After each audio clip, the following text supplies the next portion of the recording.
Alors, bonjour à tous. Nous continuons nos séries de vidéos sur la formation, sur la mise en place d'un système de collecte et d'analyse des données.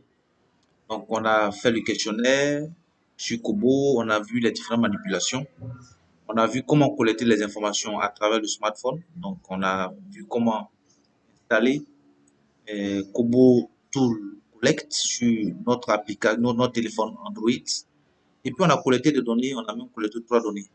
Et on a dit que les données sont quelque part sur un serveur. Maintenant, ce qu'on va voir maintenant, c'est comment voir ces données, comment les récupérer.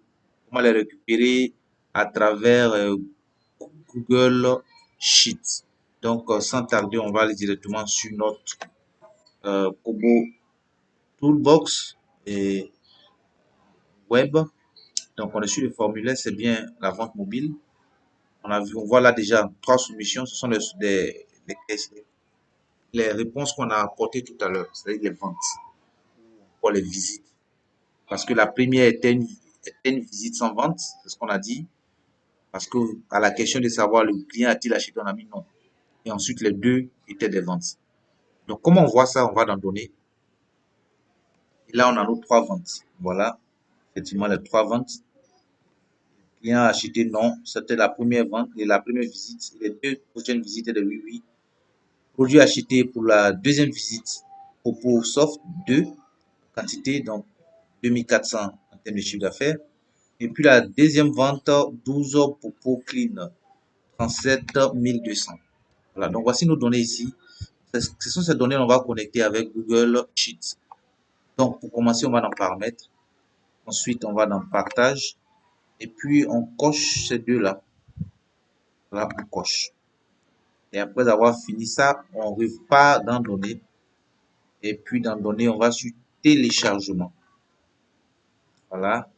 Ça, c'est un téléchargement. Qu'est-ce que j'avais fait? Je vais le supprimer.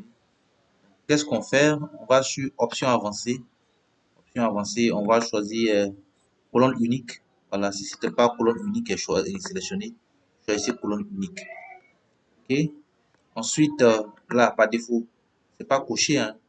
Donc, vous cochez enregistrer la sélection. Voilà, et puis vous mettez un nom. Donc, c'est un nom, vous pouvez écrire, hein. Donc, on va regarder ce nom. Données de vente. Voilà. Vous pouvez écrire tout ce que vous voulez. Vous pouvez écrire ce que vous voulez. D'accord? Et quand on finit, on clique sur exporter. Voilà. Et là, on a l'exportation qui est là. Si on voulait juste avoir le fichier CSV, clique ici télécharger, on l'a, hein, voilà directement qui est téléchargé. Alors, on aurait pu aussi télécharger directement en Excel ou bien, je sais pas. Voilà. Donc, c'est pas ça qui nous intéresse. Ce qui nous intéresse, c'est de lier hein, cette base de données à Google Sheets. Pour cela, on va récupérer l'API de Kobo. Donc, on vient dans la barre d'adresse ici. Voilà.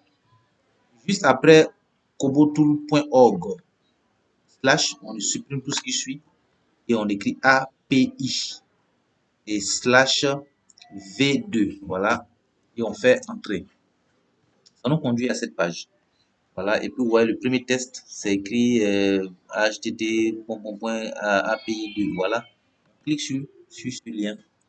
Il nous conduit sur cette page où on a beaucoup de tests, hein, beaucoup de code qui peut sembler être compliqué pour cette personne, mais on va pas s'emmerder, hein. On va juste rechercher la partie qui nous intéresse. C'est-à-dire la partie où se trouve notre base de données. Or, on a donné un nom tout à l'heure, on a appelé données-2-vente. Donc, on va faire une recherche avec ce mot-clé. Donc, CTRL F, là, j'ai écrit données. Voilà, je vois que le nom que j'ai donné se retrouve ici. Donc, ça veut dire que voici les liens qui ramènent à ma base de données. Si je clique ici, directement, ça me télécharge le fichier Excel. Ici, ça me télécharge le fichier CSV. Bon, si c'est ce que je voulais faire, j'aurais pu rester directement là où j'étais.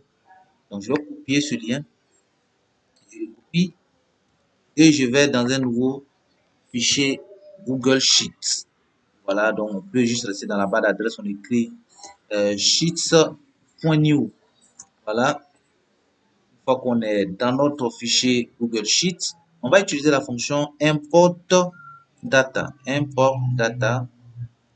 Voilà, import data. Et là, je clique sur la fonction. Pour les guillemets, je copie, je colle plutôt mon lien. Je ferme les guillemets. Point virgule.